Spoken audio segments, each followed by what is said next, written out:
Welcome, everybody, to episode 69 of Two Goalies, One Mic. I am Duane, your host, with the most. Let's all take a second before I introduce my co-host for the day. Let's us all take a second to just laugh our asses off at the Philadelphia Flyers. I am joined with Sean Warren from the Point Shot Podcast, very good friend of the program. Has been on quite a few times out of Vancouver. Sean, how many times have we talked about, mock trades between us and Vancouver, you guys, for Ristolainen, and it always ends in a joke? I know. I was just going to say, I wouldn't even want to trade like a fourth for Risto. Oh my God. This is insane. Look at the comment section. Nice. Joy to say hi to Sean. Hey, I love Andy. to see it. Big news. It is big news. Oh, buddy, is Fletcher now worse than Benning? He might be. Yeah. He might be. He might be. Guys, this is insanity. I would have been happy with a second round pick. Oh, but you yeah. get the first. I mean, who gives a shit about Robert Hagg? That guy's essentially the same guy. Just with he just cost. They took on his entire contract, $5.4 million. I'm assuming this was nothing retained. Not only did you get a cheaper version of Ristolainen, who, in my opinion, is probably better in his own end. Let's be real. I think he's better in his own end. He is. And you get the 13th overall pick and a 2022 second round pick. Are you kidding me? Oh my God. I wish that I could be a fly on the wall for the negotiations that happened.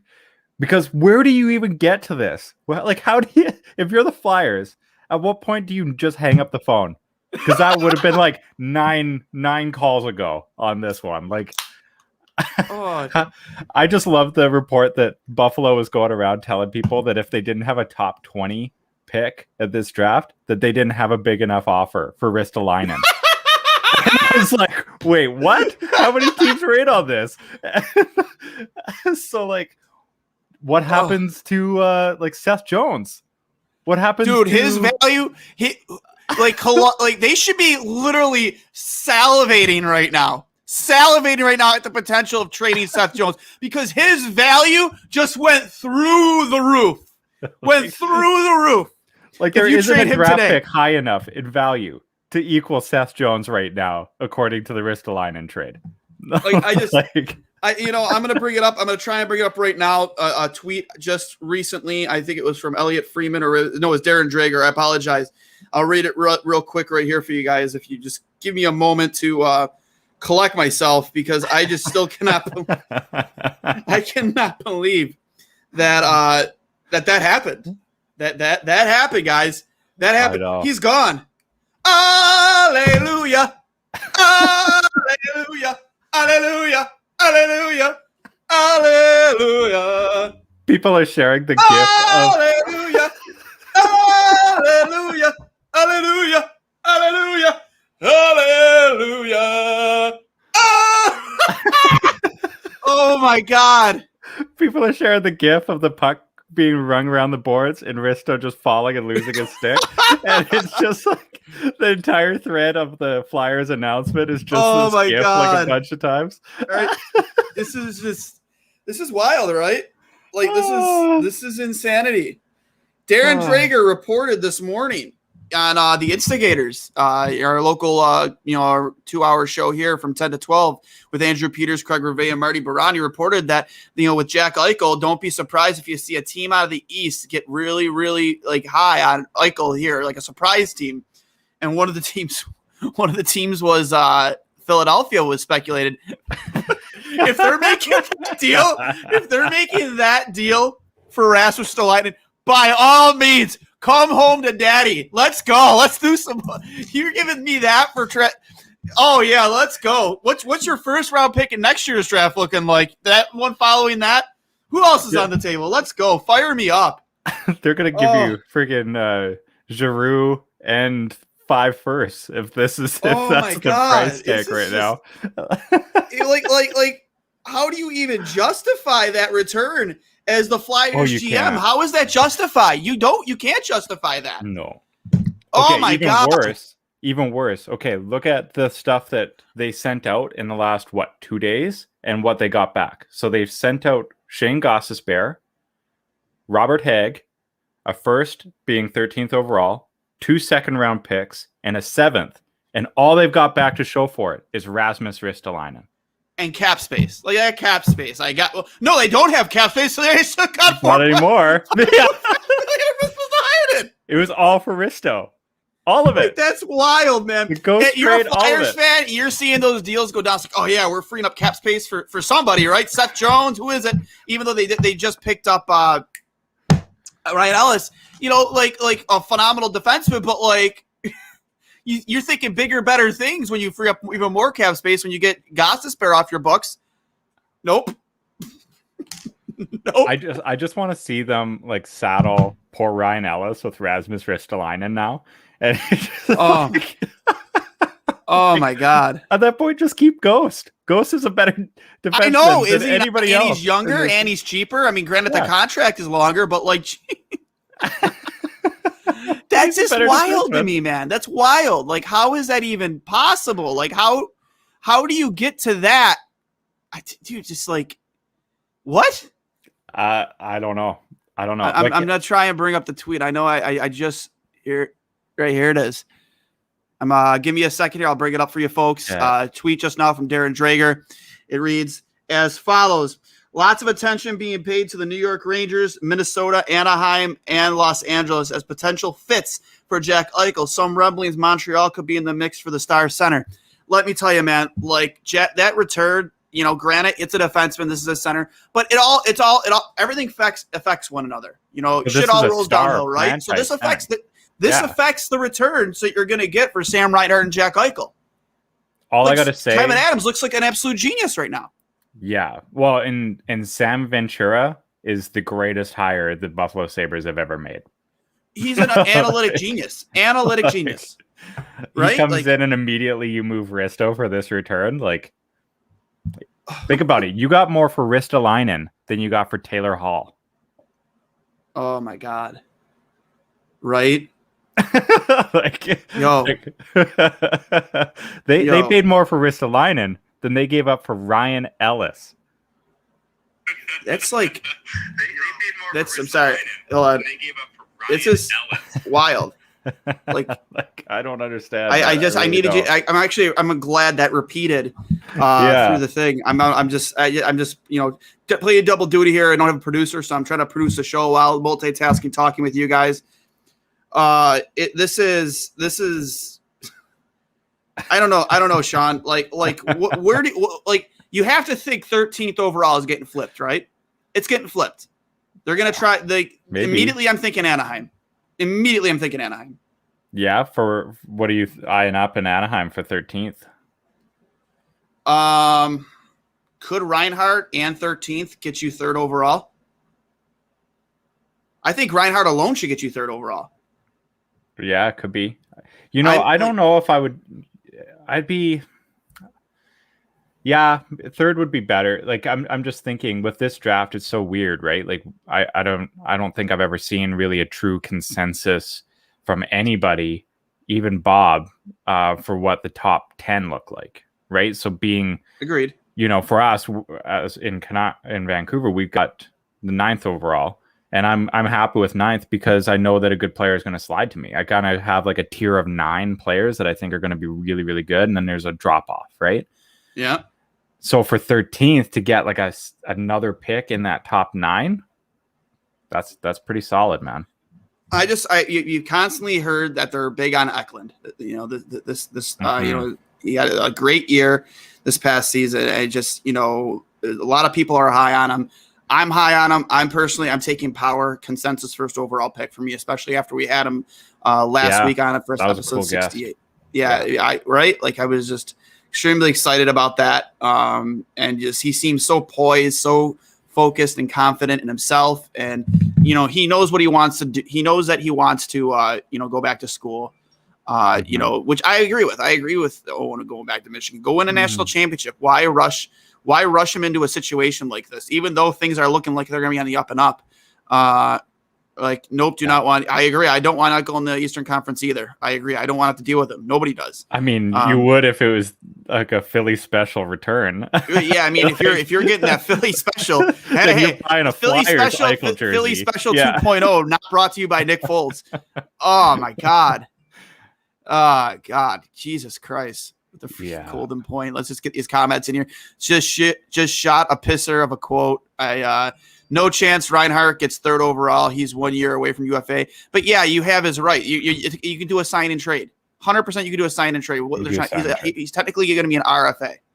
Right? Well, and look at the return Risto got. I think GMs are drunk right now. Yeah. Because that's ridiculous. Like, if there was that many people calling for Risto, that the price got jacked up to that, holy, like, I don't want Eichel gone, period. Neither do I. He's my nobody wants Eichel out of nobody. Buffalo. For 1 year, Reinhart is worth. I agree, 100%. If 1 year of Rasmus Ristolainen is getting you the 13th overall pick, there's no reason Sam Reinhart alone can't get you third overall. This is my opinion. I personally been saying for a while. I think you just really break hockey Twitter just all together. You package Eichel and Sam together to Anaheim, and you come out of that with third overall, Drysdale and Zegras with the 13th overall pick. I mean, you're a better team, right? You are not. Are you not for the future? Much of a better hockey team making that trade if you're Anaheim. I wonder though if that would actually give you less assets back than what you would if you split them up in two trades. You know what I mean? I don't know. That's the thing. I don't know. Well, now this really makes things interesting. This return for Ristolainen. Yeah, it really does, man. It's just because there's not a lot of teams that could take both, right? Anaheim, is one of them that could. Well, you'd have to take on a contract. Both. You'd have to take on a contract. So then you'd want an asset to just balance out the contract. I'd be looking. To me, if I'm Buffalo, I'm sticking Max Jones too. Max Jones is another guy that's been on off on the table there too. Yeah, Troy Terry. Yeah, they've got a few different options. I'd be eyeing up those picks though. If they're to me, if you're a team that's trading for Jack Eichel, you're not planning on having very high first rounders for a while, right? Like, your plan is that you would then be doing much, much better and be if you're acquiring Eichel, you plan on being good for a while. So you're not going to be worried about moving a few first rounders for Jack Eichel if you're in the market for him, right? Right, exactly. So I don't know. If I'm Buffalo, I'm taking multiple firsts. I'm trying to take one of Drysdale or Zegras. Personally, I'm doing everything I can to get into that first round next season and the following season after that, man, because those are the drafts you want to be drafting. Those are the big ones. Yeah. This draft doesn't really matter too much. It's next year and the year after that really do matter. It's the Shane Wright draft. It's the Connor Bedard, Matvei Michkov Connor Bedard draft. So good, dude. The next coming of McDavid, right? He's so sick, man. He's so sick. And Michkov is just as good. He's right there, right? Yeah. Teams get crazy around right-handed defense. I don't know, man. This hasn't suddenly altered the trademark. I don't know, dude. I don't know. I mean, see, to me, does he still want that ride to Philly? Because I'll give it to him. I'm excited as a Canuck fan watching a potential market for Nate Schmidt. Nate Schmidt is a better defenseman than Ristolainen. He plays both sides. The knock on Schmidt is that he's actually left-handed, but he can play both sides. So I don't know. He had a down year in Vancouver, but who didn't? Yeah, everybody did. Same thing here in Buffalo, man. Nobody had a good year in Buffalo. No, and I mean, if Risto can be excused for having bad years for his entire career, Schmidt can have 1 year excused of playing on the weakest team in the North. So that's I agree. This is wild. This is unprecedented. I shouldn't say unprecedented, but I still can't get over that return. Chiarelli bad. This is Peter Chiarelli. Yeah, this is worse. Really, really bad. This is worse than I want to make Fletcher worse than Benny now? I mean, you're drunk already. I'm drunk already. Who's drunk already? Me? Is he talking to me? Is Malcolm talking to me? No, I'm not drunk already. I'm not. I am. I think sober he's probably as a talking judge. to me. I say I'm sober as a judge because I'm getting high on my own supply with the Nate Schmidt talk. Yeah, I don't know, man. This is so weird. I want to have like a mock, like an anti-awards ceremony and have like a Peter Chiarelli award to hand out every year. Yeah. And this year, like Chuck Fletcher is putting out a staggering lead on everybody else. Like I don't know if anybody could catch him. It's been that bad of a week for Chuck. And here we had a comment where you'd say, I don't think they're keeping that pick. I think they're flipping it. I really, really do. There's just been too much smoke about this with Eklund, about them wanting to acquire him. I really think this is part of something bigger. I do. I think the pick is part of something a lot bigger.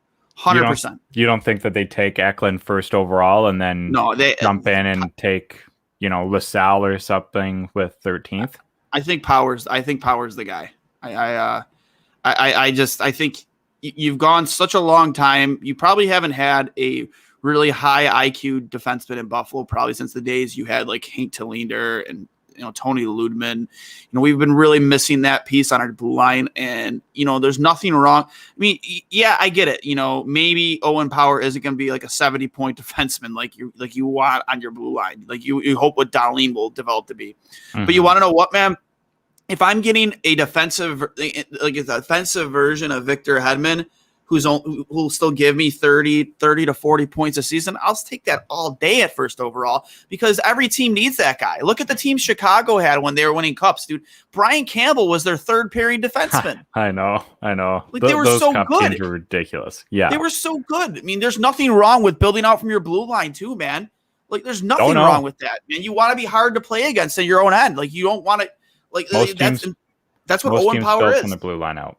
Because the draft is the best way to acquire that kind of D-man, because they're not available on the trade market, and if they are, as evidenced today, they cost way too much. So, Owen Power is a great pick. I just have seen a lot of the Eklund stuff as well for Buffalo, and it's like, if it's a difference of, they maybe have Eklund as number 2 or as a 1A, 1B with Owen Power. I mean, at that point, do you just take the guy that you like the best? Eklund's a hell of a talent.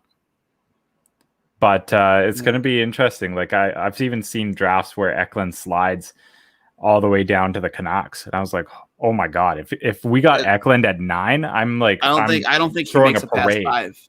I really don't think he makes it past 5. Yeah. I don't think he makes it past 3, to be honest. That's what I'm saying. Like I just don't I don't see it, man. I don't see him making it past 5. No way.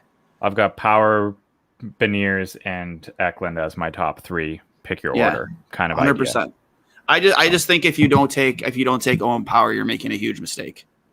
Yeah. Is there any chance it's Beniers, especially with Eichel and Reinhart? No, I think you're gonna get your centerman back in both those trades. Yeah. I mean, I really do. I think that's where you're gonna get your centerman back. If that you're gonna get your Zegras, you're gonna get whatever. You're gonna get your guys back in that trade. I really think Power is the pick at 1. Yeah. Like I said, I love Eklund, but if you have an opportunity before you watch the draft tonight, try and find as much highlight of his play at the World Championships. That's all you need to see, because that guy was logging 25 plus minutes as a 19-year-old defenseman playing with NHL hockey players, and he was their go-to guy. They won the whole thing, and just for me, that's all I needed to see out of Owen Power. Like the fact that they had that much confidence in him, and he was still able to play with that type of swagger and have that much confidence in himself. It makes me that much more excited. Such a weird year. Yeah, right? Exactly. That he was able to take that step and be, an NHL caliber player after a season like this with very little playing time. I was very impressed with Owen Power out of that tournament.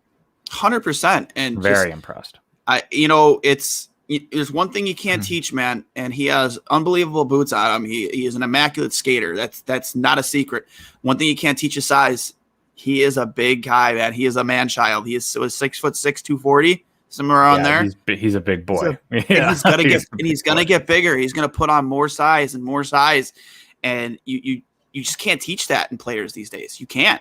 To have that type of ability, skating ability with that kind of size, that right there is, after the fact that, pretty much anywhere he's played over the last couple of years, he's always the smartest guy on the ice.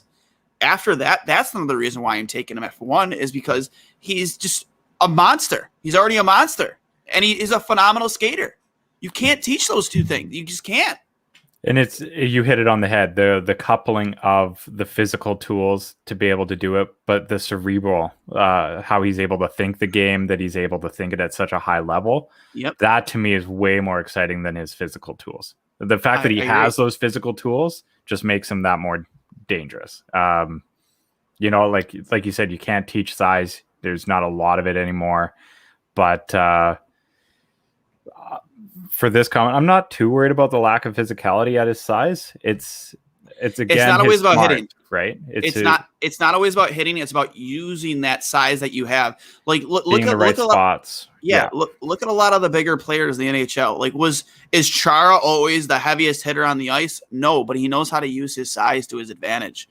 His reach, his wingspan, his ability to protect pucks, keep pucks out of your reach. Like you said, find those spots, those areas. He takes up a lot of ice. A lot of ice. That just goes along with the size. Working your angles well, being able to use that leverage that you have. Mm-hmm.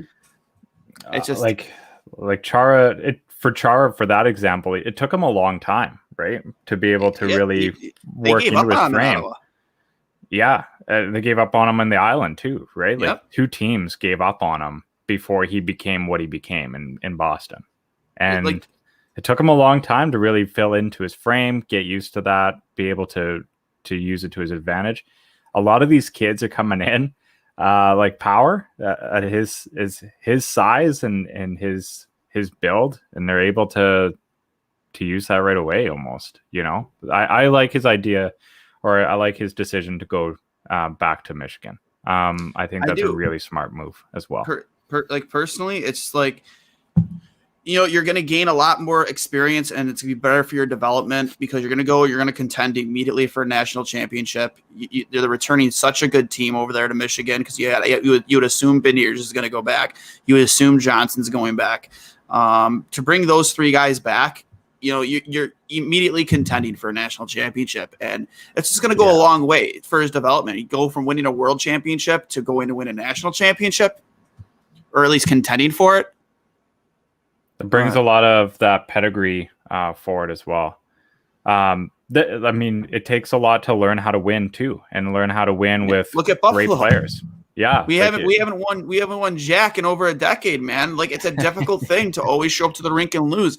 Ryan O'Reilly said it. I know it's a sore subject, but when you constantly lose, you show up to the rink, and it's no longer a love for the game. It's a job. It's just a job that you just hate coming to.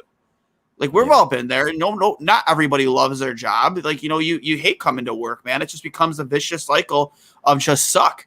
And that's what this organization, it's been a vicious cycle of suck. I think that's the best way of putting it, for this franchise over the last decade. And maybe this is the tide's turning, and I'm excited. I would have never dreamed in a million years that we would have gotten 13th overall, a second, and Hagg. If you would have told me, if I would have opened my phone today and saw that we traded Ristolainen for just a second, I'm just like, hell yeah, let's go. Fire me up. That's good. Awesome. But a first, a second, and a guy who's essentially the same guy, but probably a little bit better in his own end. I know. Honestly, if somebody pitched that as like a GM, armchair GM mock trade, it would have got laughed out of the park, right? Like, everybody would have been like, no, that's ridiculous. Why are you so high on Ristolainen? You offer that on show. They laugh you out of the, the game ejects itself out of the council and says, yeah, you've had enough, man. Falls out, breaks in two. No, absolutely not. Like, it's just, no, we're good. You've had enough, buddy. I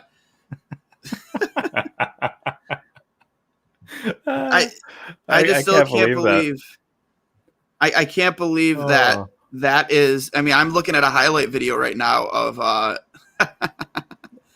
the Matthew Barzal goal where Ristolainen fell over himself. Honestly, if you're doing nothing else today, if you do nothing else, go to the Flyers tweet announcing the trade and just comb the comments because it's phenomenal. It's so funny, incredible. It's like looking in a mirror, man. It's like looking in absolutely like looking in a mirror. It's just like that's us. That's us complaining every time the Sabres tweet anything. Yeah. Oh my God, it is just like. Yep. This is amazing. Oh my God, we're gonna have Ty B join us here in a second because he has some things to say. Another guy from Trainwreck, another hops in as a co-host here every once in a while. But before he hops in too, because I'm gonna get his thoughts. The expansion draft, waste of time last night, right? Outside of the Marshawn Lynch comments, absolute waste of time. Yeah, it was brutal. We knew all the. I love it how they opened it up like, a lot of big names on the board. We already know who's going. What are you talking about? And we know that you take none of the big names. Yeah, none of them. Who was it? Not that's but you know what I mean? It's what just a terrible draft. We watched it. We've already seen all the picks. Sorry. Yeah, we did a watch party for it on Area 51 because we were like, there's going to be trades for sure. Because look at how bad this team is. They're going to make trades 100%. And then they didn't announce any trades. And then after the fact, they're like, oh, we'll announce the trades tomorrow after the roster freeze. And they made one trade, dude. One. like one. Oh, what? My God. It's fantastic, isn't it? Yeah, this probably is the worst trade I've seen in 10 years. It is, man. This is it's amazing. Amazing. This is the worst. This is probably the worst trade I've seen since the O'Reilly trade. Yeah, the O'Reilly trade was bad. At the time, some fans were excited about it because Berglund was a very serviceable centerman. Tage Thompson had some promise to him. Tage Thompson, you'd hope have some promise, and then you were getting a pick. You know what I mean? Yeah. It was a. And then he immediately goes off and wins one of these guys. That's what made it terrible. And then, that right there. And one of these guys too. Yeah. Yeah. That right there is what made that trade as bad as it was because it was just. I hate thinking back about it. I hate it. That's a painful memory. Yeah. I don't know, man. And then, but yeah, the expansion draft last night was just not last night. I'm sorry. But it was just a waste of time. I don't I hate the fact that you took away a lot of the suspense, the drama behind it, and then some of the antics were cool, like the scenery around the stage was cool. See, that was cool. Marshawn Lynch coming up there. I hated the Bird. shots at some of the teams, obviously Buffalo. The shots taken at Buffalo, that was unnecessary. We're one of the biggest hockey markets in terms of viewing, and you're just taking shots on us already. Yeah, as a team that's not even going to be your rival. They threw some shots at Vancouver there, which was to be expected. They're their division rival, nearest geographic rival. So I expected to see some of that. But, I did too. I just, so what is your, as we sit here and wait for Ty, predictions, obviously, for, being obviously out of Vancouver, you're sitting at 8. Is it 8 or 9? 9. 9. Yeah. What are you predicting for you guys at 9? What do you hope to see? I think we take Kent Johnson. That's who I think. I've seen kind of a rumored or in order list of the defensemen that they like, and that worries me because it was Luke Hughes number 1, Simon Edvinsson number 2, number 3 Brandt Clark. Brandt Clark's obviously the guy that we need out of the 3.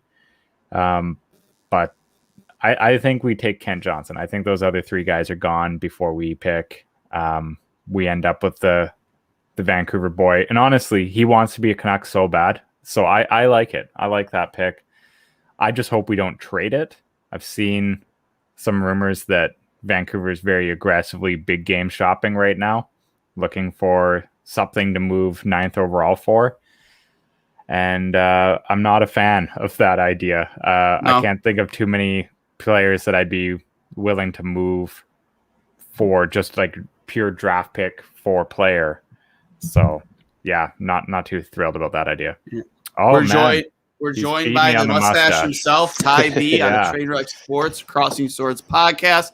Remember, everybody, this is brought to you by Outlet Liquor, the place to buy a case. What's your outlet? Ty, I'm just going to give the stage to you, buddy.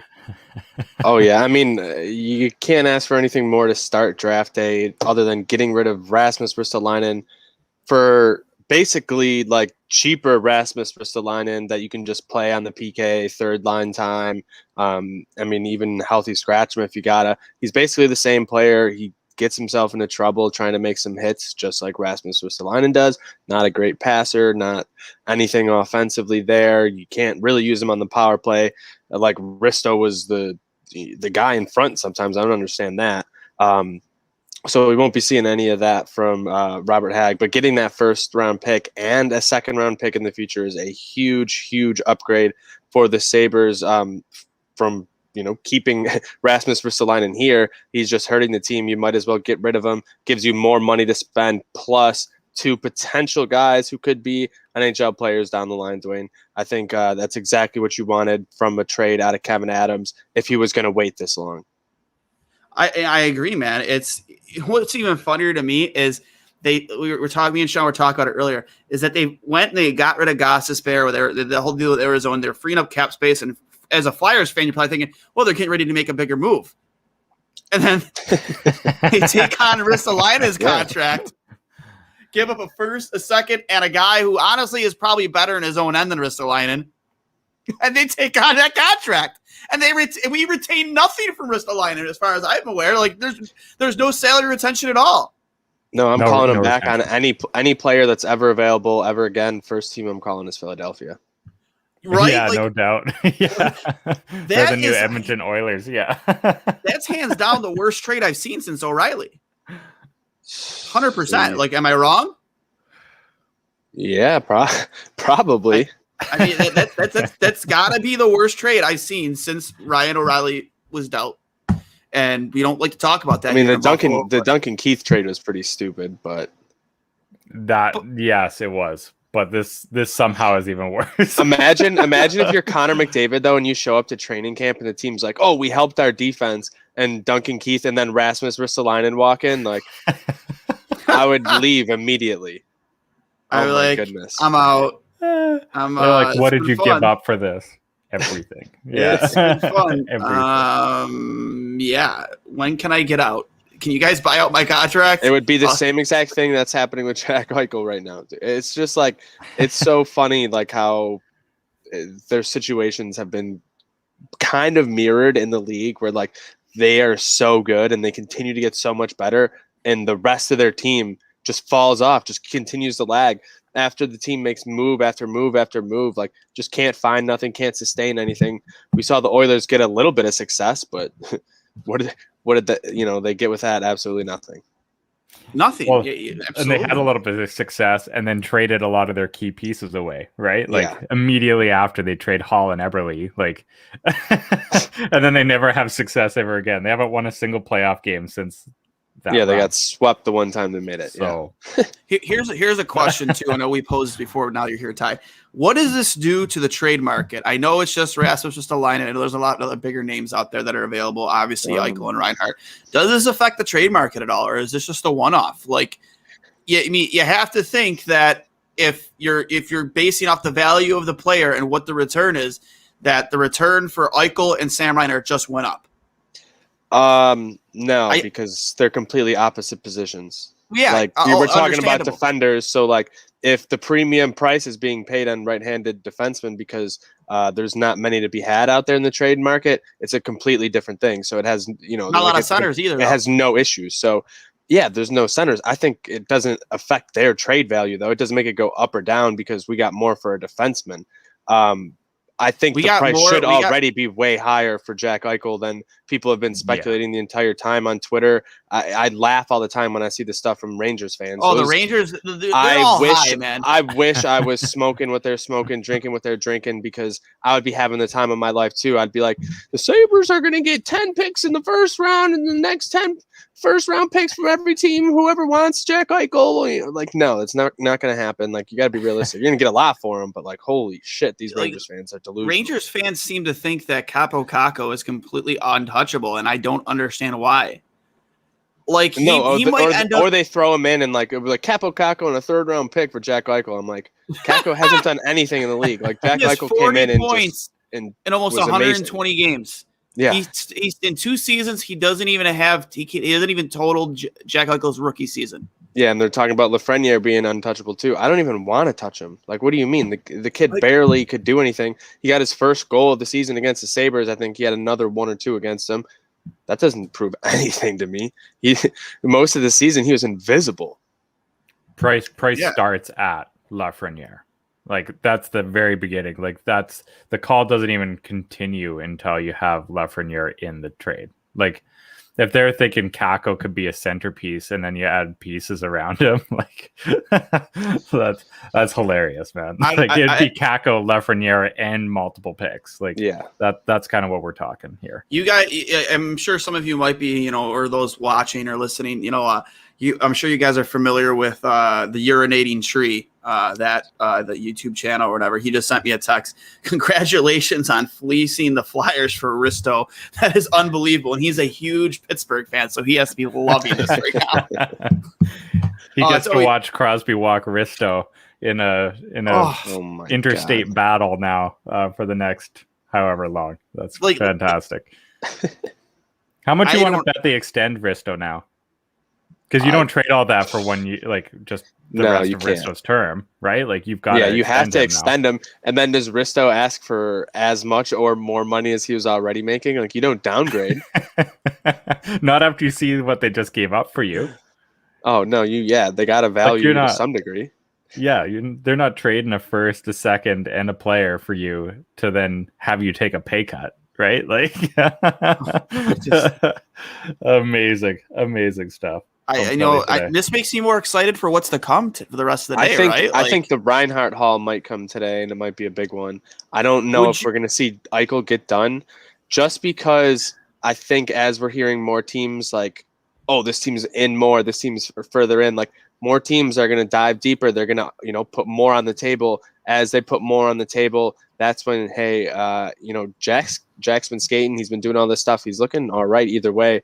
But now we can start giving you that medical information. And then you got 3 to 4 teams who are kind of going through it. And it's going to take them more than a few hours to go through it. Something you're going to want your medical team to really take a deep dive into and make sure everything's okay. So that, that process is going to take probably half a day to, 24 hours or so, where everyone gets on the same page on that throughout the organization before you're ready to pull the trigger, because it's going to be a absolute blockbuster deal when it happens.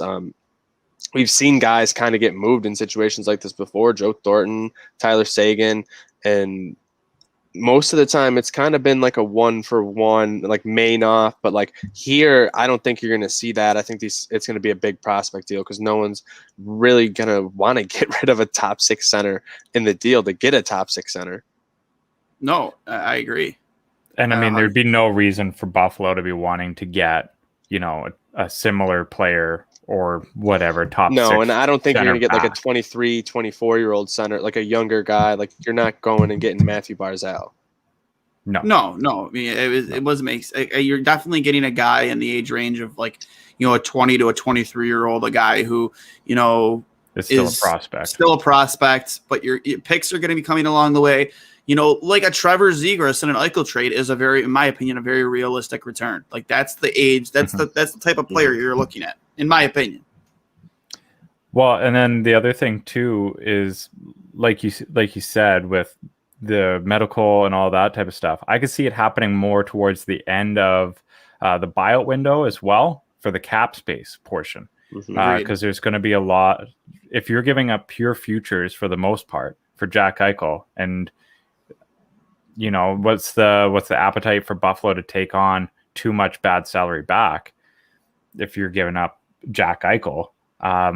Teams are going to have to maneuver things cap wise as well, so they're going to have to clear things out if they haven't already, like Minnesota has. Right. That's a great point though, because you can also bump up the return you're getting if you're Buffalo by taking on some money as well, which is something we could see. And I mean, we sort of did see that with that Ryan O'Reilly trade, albeit you were hoping Berglund was still going to be better than he was, rather than just being a throwaway. But and just yeah, leave. we could see he that just kind of happening. left. He just never. He just He was never. like- He just kind of left. Like, I'm out of here. Told the team he was Yeah. sick, and then he just vanishing. I remember all the vanishing gift. reports about all the Swedish kids like all hanging out with him.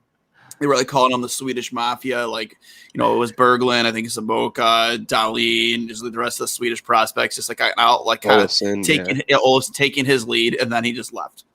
It's like, I'm out of here. He's like, no, this isn't fun. I'm out. He's somewhere selling T-shirts with Ville Lato. Who's really to blame? Who's really to blame for all of this? I still blame it all on Ville Lato. I mean, he solely Really pretty late, much that's- put the Sabres out of the playoffs in that last appearance. So yeah, you're not wrong. And then they signed him. So And they signed him, and then it all went downhill from there. Yep. Overpaid him because you couldn't sign Brad Richards, and the rest is history. I know. I've never believe in the if you can't beat them, join them thing. Like Yeah. with teams going and acquiring the guy that kills them. Like you end up way overpaying for this guy because you have such an inflated view of that guy. Like Canucks did the same thing with Michael Furland, right? Like years later, when there's so many question marks about his injury history, nobody wants to touch him because of his injuries. Canucks are like, oh, we'll pony up. Here's $4 million or $3.5 million for 4 years. And I mean, he has played like 10 games for us, and he's been on IR. So yeah, and he's probably never playing again. So Yeah. like you just don't ever do it. Don't do if you can't beat him, just leave him alone. Yeah, Just leave him alone. Yeah, I couldn't agree more. One guy that used to always kill us for me, I hated playing against him, was always Daniel Alfredson. He was an absolute saber killer for a long time, man. He was the worst. yeah, I was happy when he guy's retired, alive. man, because it didn't matter. That guy could be going through like the worst cold streak in the NHL, like just playing terrible. He comes to Buffalo and he'd have 3 points. It's a given, Yep. 3 points. No way. Like him and Spezza, like it was just the worst. I couldn't stand playing against him. Just him specifically, but yeah. Predictions here, guys. I don't think they use 13 overall. I think this is going to be a part of a bigger deal. I personally I think there's a lot of smoke around Eklund. I think they want to get back in the top 5. I think it's almost a lock that they take Power at 1. I think after his play at the World Championships, there's, that really solidified him for me, at least being the first overall pick. But I think they really want to try and get back into the first, higher back into the first round to get to be able to have the opportunity to draft Eklund.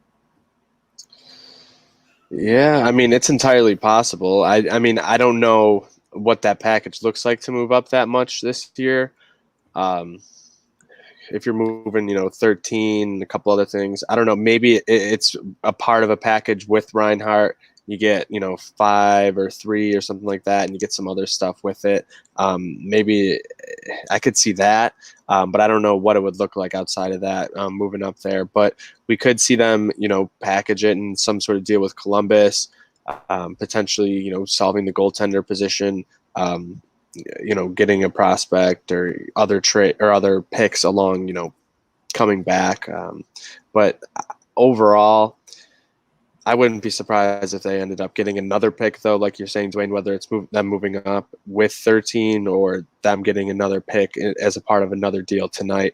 I could really see them, ending up picking at least twice. I think that's like if you're setting an over-under, how many picks the Sabres are going to have tonight, you're probably setting it at 2.5 because whether they make 13 or not, they're probably, like you said, either packaging it or using some other sort of deal. So I don't know about you, Sean. Yeah, no, I agree. I don't see Columbus moving 5 just because they have such a big need for center and they're going through their own rebuild now. I think Mason McTavish is the guy there, especially since he's a center and that's what they need so badly. So unless they all of a sudden really desired Reinhart or they really wanted to jump into the Eichel bidding, I don't see them making a move there. But Anaheim at 3, pretty good chance. I don't know where New Jersey's at. Maybe New Jersey's looking to make some more of a splash, but they've been rebuilding for a while as well. I could see. I think Eklund will be a Sabre, whether they take him first overall or they trade up to try to get another potentially top 3 pick. Like Duane and I were talking about before you jumped on was we think Eklund's going to be a top 3 pick. Like it's kind of Power, Beniers, Eklund, pick your order as far as what we can see. It's going to be a weird draft. Like I think forget almost everything that you think you know about the top 9 and the top 10 order, because this is going to be a circus, right? Like we're going to see somebody reach for Jesper Wallstedt and probably pick him in the top 10. We're going to see brackets or mock drafts being just obliterated. Probably somebody always reaches and goes off the board in the top 10. It happens every year. Somebody always goes off the board in the top 10. Well, and Detroit's right there, right? Detroit is is well known for they like a guy, they take their guy, right? They took Moritz Seider.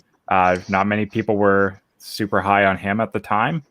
It was a great pick, but at the time it looked like a reach. And who's to say they don't do it again in a draft like this where it's so wide open? You know, I've seen Stevie did an interview and he was like, well, who do you think's going to go number 1? He was asking the reporters, right?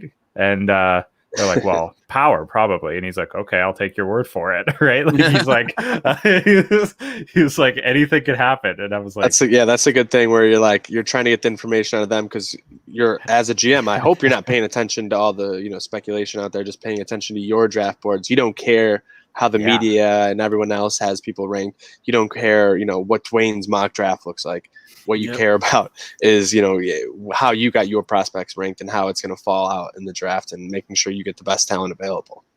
That's the thing. You pay your scouts to make a list, right? So, like, sure, you could go look at Bob McKenzie's list for probably a bit of an insider scoop on what the rest of the league is valuing players at, but you pay your guys to make a list, right? So, we only have a couple here in Buffalo. We don't have a lot, so yeah. So maybe you are looking at Bob McKenzie's. Yeah, list. It might be. They might be like they might get into a debate. They can't come to an agreement. It's like, well, let's go look at Bob's list. Yeah, who's next on Bob's list? Yeah, it's like going auto draft and fantasy draft. Like, I forgot the draft is tonight. Auto draft just takes whoever's best available, right? Baby.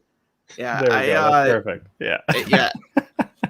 Yeah, again, man, like Stevie Y too. That trade they made for Nedeljkovic, that blew my mind.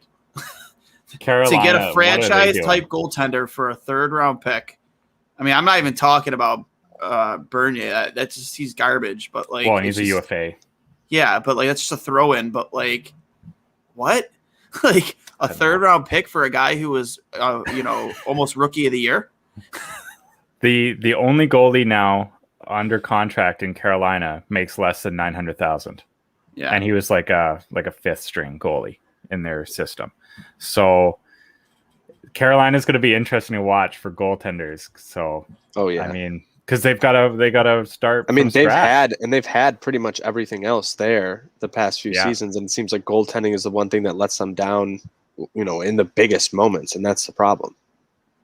It's true. That too. He was on waivers and cleared. He was, which is wild, man. He was one point he was the 3rd string goalie, and now under the Stevie Y's tutelage, and possibly on his way to making playoff runs, because that team is honestly. I mean, you look at Tampa Bay. That was built by Steve Yzerman. That whole franchise was built by Steve Yzerman.